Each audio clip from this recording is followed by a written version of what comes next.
Magandang umaga mga igan. Isa na namang rambulan ang nahulikam sa Sampaloc, Maynila. Nag-ugat daw ito sa pamamato ng isang grupo na tila hari ng kalsada. Isang binatilyo sugatan matapos masaksak naman sa gitna ng gulo. May report si Isay Reyes, exclusive.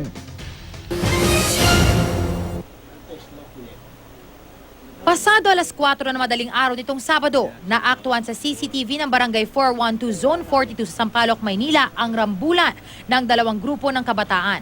Sa video, makikita ang isang jeep na dumaan sa Legarda Street kasunod ang dalawang tumatakbong binatilyo. Ito pala'y hudyat na nakaambang gulo dahil sa jeep palang iyon, sakayan dalawang lalaki na nambato umano ng mga bote sa isang grupo ng mga lalaking nakatambay sa lugar. Agad silang hinabol ng dalawang lalaki na sinundan pa ng iba nitong kasamahan. Maya-maya, ang mga kagrupo naman ng mga binatang sakay ng jeep ang nakitang dumating at walang tigil na nambato. Animoy mga hari ng kalsada. Dahil sa gulong ito, isang 14 anyos na lalaki ang nagtamo ng 4 na saksak sa kanyang tagiliran at ngayon nagpapagaling sa ospital. Ang biktima, hindi raw miyembro ng alinmang grupong nagrambol at may pinuntahan lang daw sa lugar.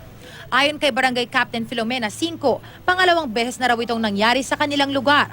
Mula raw sa iba't ibang barangay ang miyembro ng mga grupong ito at mga armado pa raw. Sa tagiliran niya, lalagyan siya ng tubo para madrain daw yung sabi ng doktora, yung sumpak. Improvise siya na parang tubo, tapos talagang ginawang at ang bala na nakuha namin nun is 38. Meron silang mga patalim, yung double-bladed. Tila wala raw pakialam ang mga kabataang ito sa pambubulabog na kanilang nadudulot. Karaniwang ang pinagmumulan daw nito, yabangan at personal nilang mga problema sa pakikipagrelasyon. Yung girlfriend ng may girlfriend, halimbawa, girlfriend ng kabilang grupo, tapos ay parang pinasukan ng kabilang grupo. Pagka napunta sa kabilang teritoryo at nagkatitigan, nakakaangasan, so natatandaan, pag nagawi ka sa lugar namin, yari ka.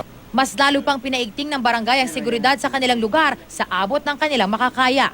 Madalas daw kasi, kahit gusto nilang maturuan ng leksyon ng mga ito, pinagtatakpa naman ang kanilang mga magulang. Pag sinisita sila, sasabihin pa, hindi na kami mga minor de edad, pero may kahalong mga bata. Ito ang unang balita mula sa Maynila. Isay Reyes, reporting.